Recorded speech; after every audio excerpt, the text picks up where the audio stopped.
Welcome back in. This is Colatown, our city, our stories, and I welcome you back in on this Monday. I'm Kev. We are together till 10 o'clock. Big shout out. Thank you again to Ryan Coleman for stepping on in and visiting with us in the first half. Love having him talk about some of the economic successes that we're having and the growth of our community.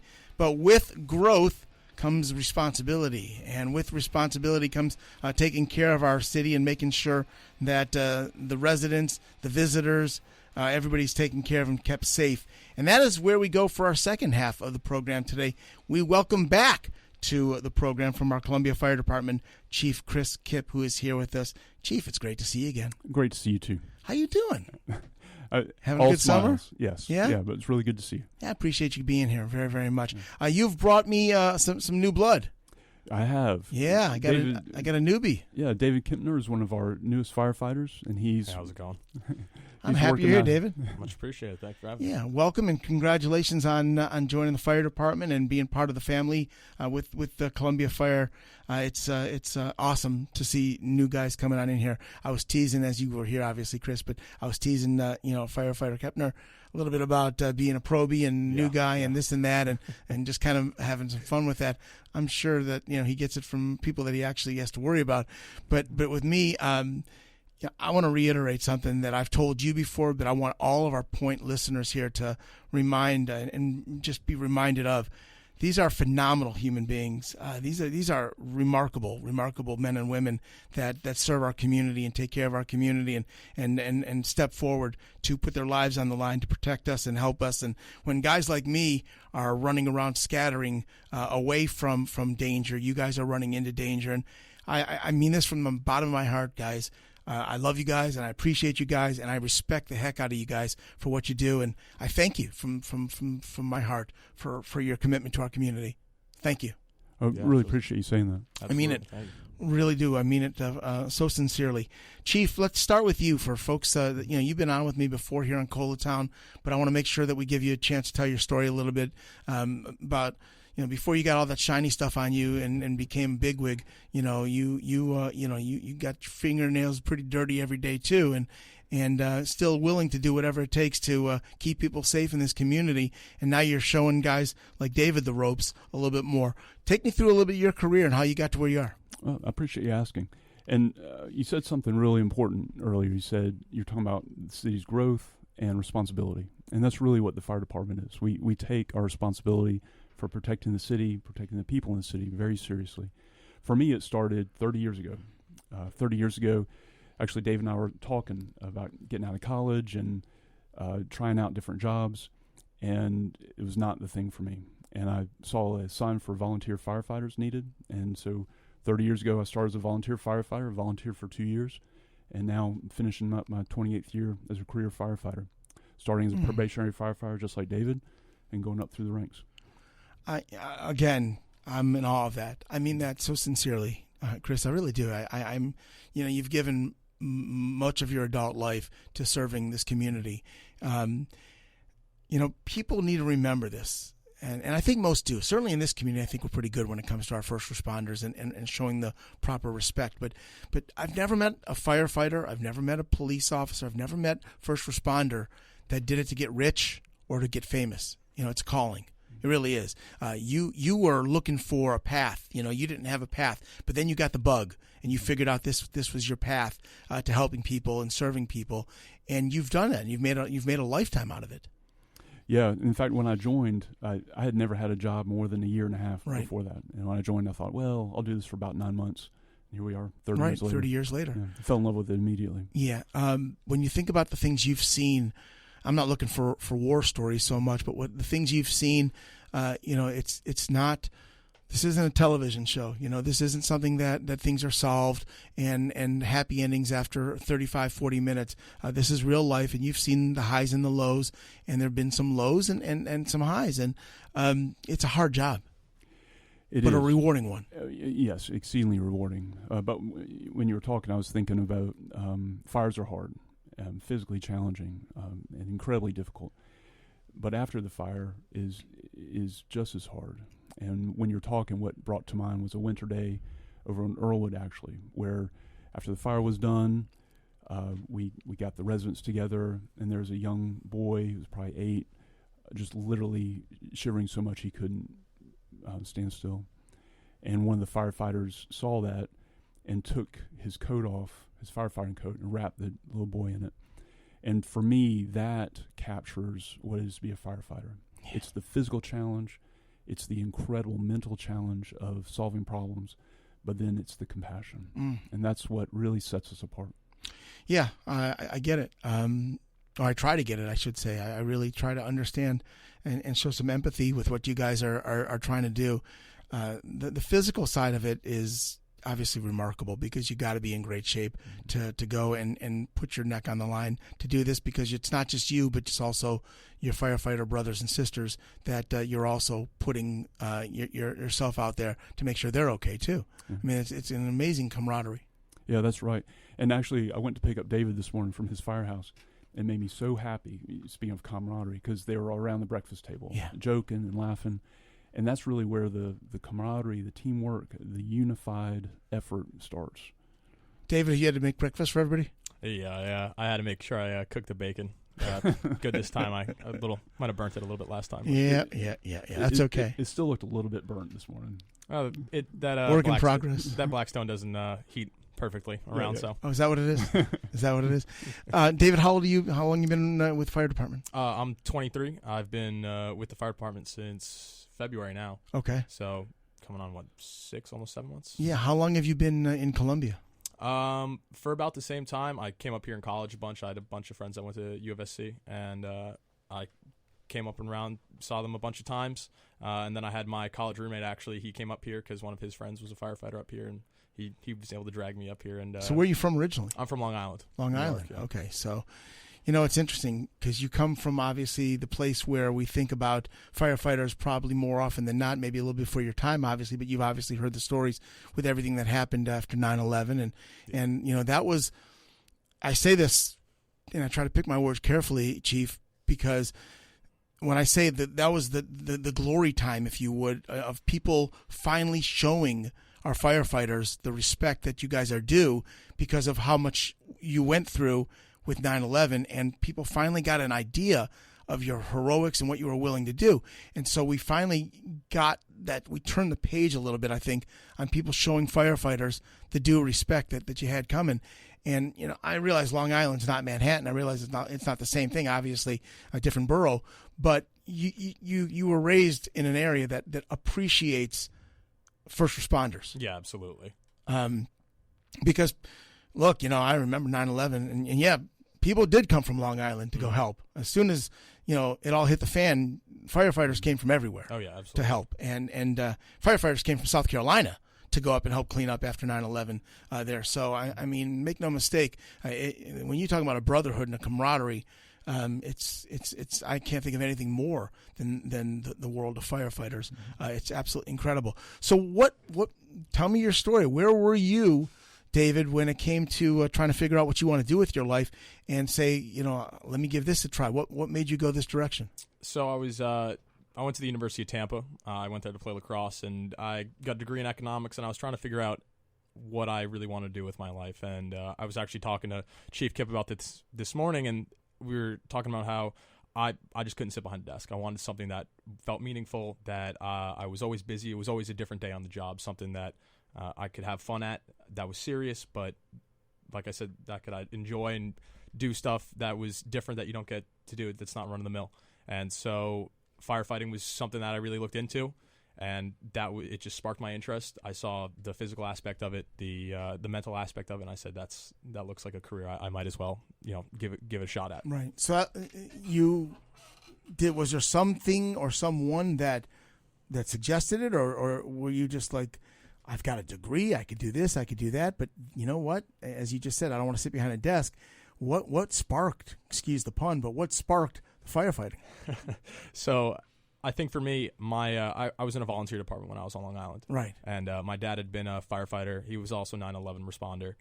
He had been a firefighter since 1997, around then. So you've kind of grown up around understanding what it means. Yeah, absolutely. And, I saw his passion for it. So I was surrounded by a community of guys and ladies and and men that were part of that community when I was growing up. And then I wanted to, I'd been on teams my whole life too. Like I said, I was playing lacrosse, and that having that camaraderie, having that brothership, especially that physical challenge too, that just really sparked my interest. And I might be a little bit of an adrenaline junkie, but that's comes with it. That's something you can manage, obviously, but and you'll get a lot of that naturally, whether you like it or not, doing what you're doing, because that's going to come with the territory. I think about it. Chris, you've been doing this a long time, as you said. You see new guys come along that have this passion, and it's got to fire. It has to fire you up a little bit, also, to know that as we get into this next generation of firefighters, that it's there, that there's people who really care and they want it. Oh yeah, and we every time I see these guys start recruit school, right. I literally get chill bumps. Yeah, and I tell them often, man, I wish I was starting this with y'all, because it's such a concentrated time of learning and make teamwork and making new friends, and learning about an entirely new world of ways of making a difference for others. It's huge. So it's interesting, though. I find it just. How did you land in Columbia, though, other than just you said you had friends at South Carolina? Yeah. I had been looking into departments all over the country, right, trying to figure out. Like I said, I'd had one of my really, really close friends who had come here. He'd come here actually the recruit class right before me, and we were talking about firefighting, and he was talking about Columbia itself. And one of his other buddies was like, "Hey, why don't you really look into this?" And I started looking more into Columbia and seeing that Columbia was, a city that's really growing. The emergency services aspect is constantly growing as well, just because, Columbia is becoming more populated. Sure. Oh, yeah. And a lot busier, and it's probably the premier place in South Carolina to come and work. No doubt. Well, that's how we feel around here, at least. I can tell you that. Absolutely. All right, well, hold tight. One of the reasons why you guys are here today is because I want to talk about the fact that we have some recruitment going on. We have some openings. We have some opportunities for people that might be out there listening. Maybe if it's you, if it's your son, your daughter, whoever it is, we want to make sure you know about it. And so Chief and Firefighter Kepner are going to tell us a little bit more about what's available and why it's available and why the hiring process is what it is, how it all works. We'll do all of that. We'll do a timeout. We'll come on back with our second half visit with Chief Chris Kip and also Firefighter Kepner, David Kepner, in the studio with us for Colatown. Stick around. Much more to come as we continue. This is The Point on a Monday.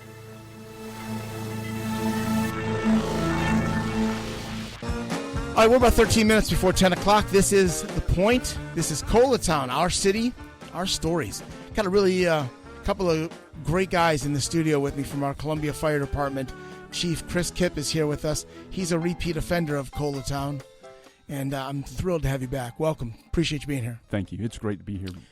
Love visiting with Chief Kip. And we've got David Kepner, who is a newbie, a probie. He's on probation, if you would. They call him probies, but he's a firefighter. He's paying some dues and getting there, and I'm excited to have you part of the fire department. Congratulations, and thank you for what you're doing, David. Welcome to Columbia, and welcome to the fire department. Yeah, much appreciated. Thanks for having me. Absolutely. Excited that you're here. So, I think it's great that we've got basically, with Chris here as a lifer, and then we got David here, who's the new guy. I think it's really cool to be at both ends of that perspective for what we're talking about next, which is the ability to bring in some new people. We have needs for it. We are a growing community. As I was talking with Ryan Coleman in the first half of the program, we got 30 new people coming to Columbia every day.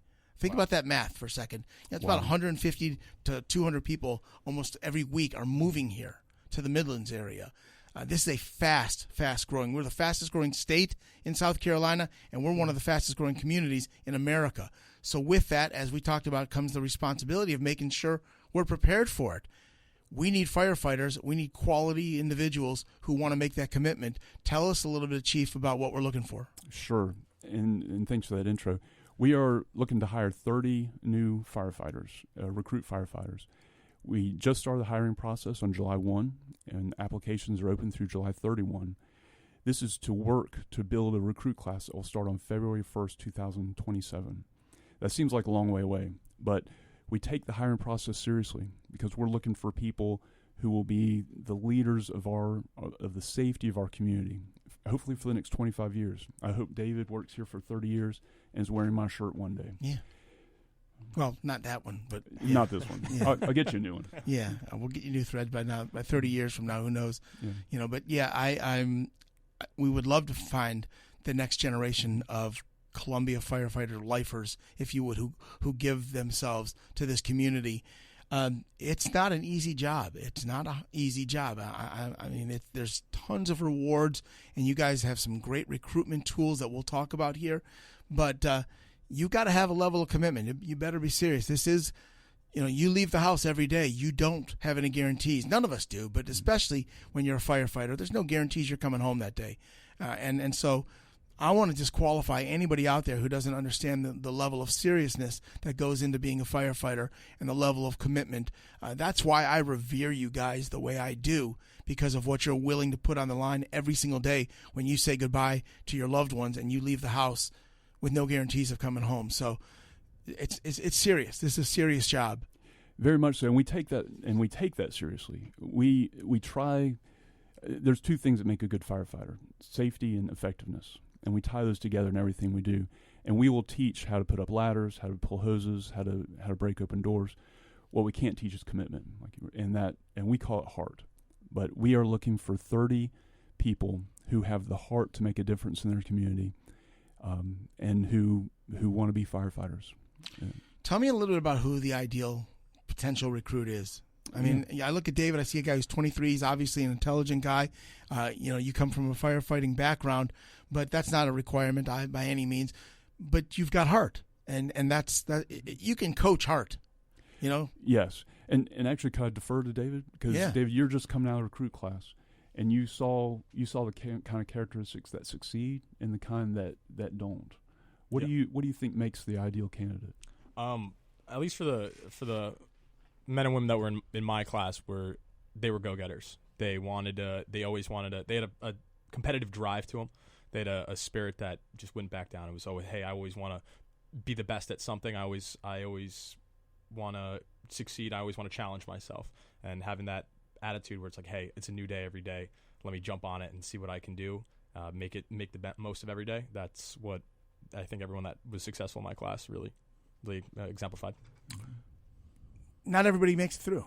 No. I mean, some people realize midway through, early, late, whatever it is, that it's not for them, and that's okay. I mean, I'd rather find out now than on the job, later on, that it's not your thing. How many started? How many finished? We started out with 27. And then I believe we finished with 20 or 19. Okay. Right around there. Yeah. Okay. You mentioned men and women. Yeah. Not easy. Hard job. A physically demanding job. Were you in firefighter shape when you started? Did you have any idea? Because you're an athlete. You mentioned going down and playing lacrosse and this and that. So there's athlete, but is there firefighter shape athlete? Definitely. I was coming in. I was in great shape. I had made sure I was working out a lot before I came. I've always kind of had that mentality, but that adjustment to wearing all your gear and to working out when it's real hot out, and the mental fortitude that's needed for that, you definitely develop it while at training. Especially our training captains are phenomenal, and they really push you to be your best self. Hot in Columbia? It's a bit hot. With your gear on? Oh yeah. Yeah. Yeah, it's with the gear, the internal temperature can get up to 150 degrees. Yeah. And that takes a lot of fortitude. Again, we teach safety. So we take care of our people, teach proper rehabilitation, proper care, but it is a physical job, demanding job. Right. And takes that kind of heart to push through those difficult circumstances. Sure. When I was promoting that you guys were going to be on this morning, my co-host Casey on our morning show said, "Did you ever grow up wanting to be a firefighter?"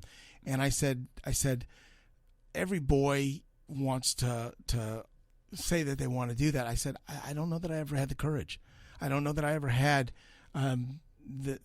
if I was being honest, I didn't know that I ever would be the guy who would do what you guys do, which it's not meant to sound cliche, but you literally run into burning buildings. I mean, you literally run into danger. And I didn't know if I had that fortitude to do that. And I think it takes a special individual to not just be that strong physically to get yourself in shape, but you got to have great mental toughness too. And that's interesting you bring that up, because the mental aspect is critical. We take pride in being an aggressive fire department, But there's a caveat to that. We are intelligently aggressive. We teach these young men and women how to think through the problems and how to engage it on their terms so that they are safe. Well, and David, you mentioned being, a bit of an adrenaline junkie. Yeah. That could be your best friend or your worst enemy too, and that's why that's part of the mental training, I would imagine. I don't let me put words in your mouth, Chris, but that's part of the training is that you got to know when to turn it on and when to hold it back. Yeah, and for your sake and for your teammates, your brothers and sisters' sake too. Yeah, 100%. 100%. I think people who want to join the job, I enjoy the chaos. I think that it kind of clarifies my mind. I can start to see everything from a bigger picture and just kind of let myself sit in that for a second and say, hey, okay, this is what I need to do to make sure that I'm keeping myself safe, my crew safe, that I'm not a liability, and that we can do the best for the people that we're trying to protect. Let's talk about some of the benefits of what's available to young men and women that want to dive into this thing and think that they've got what it takes. Make your pitch. Tell people what they can get. So this is really boring, but firefighting is a career. And back when my dad was growing up, most businesses had a pension, and those companies would take care of their people forever. That does not happen anymore. Typically, in normal business, someone's there for a couple of years. It's cutthroat. They have to move on somewhere else, and they start getting their feet on the ground and have to move on somewhere else, have to get their feet on the ground. We want people here for 25 years. And like I said earlier, I want David to be in my office in 25 years. Awesome. And a part of that is there's a pension. So that is a dinosaur these days. But that means that when someone retires as a firefighter, they will get a percentage of their salary for the rest of their lives. Right. And that alone in this economy, in this world, is something really remarkable. It's a certainty in an uncertain time. Right. Yeah, and that's a pretty cool thing to say. And that's interesting you say it that way, because in firefighting there's very little certainty. Right. But as far as a career, we want to take care of our people, and that's one way we take care of them. Yeah, and there's other things. I mean, you guys are very good about, healthcare costs are very, very manageable, and you have paid holidays, vacation time, all the things. You have benefits. I mean, because you can't do what you guys do without being able to take care of your mental health also. That's right. That's right. We have good insurance through the city. The city provides all kinds of resources there for us. Our firefighters work a 24-hour schedule. They're on for 24 hours, off 48. That means David's going to work 120 days this year. Of those 120 days, he also gets 5 vacation days and 5.5 holidays. So he's going to actually work 110 days this whole year. Yeah. And because mental health is critical, and we want our firefighters to be able to take care of them, have time to take care of themselves. Need you at your peak. I mean, we need you at your very best every one of those days, and that's why it's set up the way it is. You guys aren't reinventing the wheel here. You're not looking to do it, but you are looking to tweak and get better and understand the mental health aspect, the physical needs, and how to help people recoup after fires, things like that. You get all that. I mean, that is something that you have really, really figured out. I just want to make sure that people realize if they want to learn more about this, if they want to get more information, what's the best way for them to do so? The best thing to do is to go to our website. It's colafire.net. And that opens up. You see a picture of some of our firefighters. There's information there, and there's a block to press to apply. Colafire.net. Yep, COLAFIRE.net. Listen, if you're listening out there, this sounds like it's something for you. Sounds like maybe something for your son, your daughter. Tell them about it. Colafire.net. I mean this again, guys. You guys are my heroes. I mean that. I really do. Thank you. God bless you. I appreciate you so very, very much. Thank you. Oh, thanks, Mr. Cohen. No. Thank you very much. What? You're going to go there? I thought we were homies now. I'm Kev. Just Kev. Kevin, it's all respect. I appreciate it. I realize that. Thank you very, very much. Chief, Firefighter David, guys, thank you. God bless. Yeah, thanks, Ron. Appreciate you coming in. This is Colatown. That wraps it for this week. We'll be back at it again next Monday on The Point.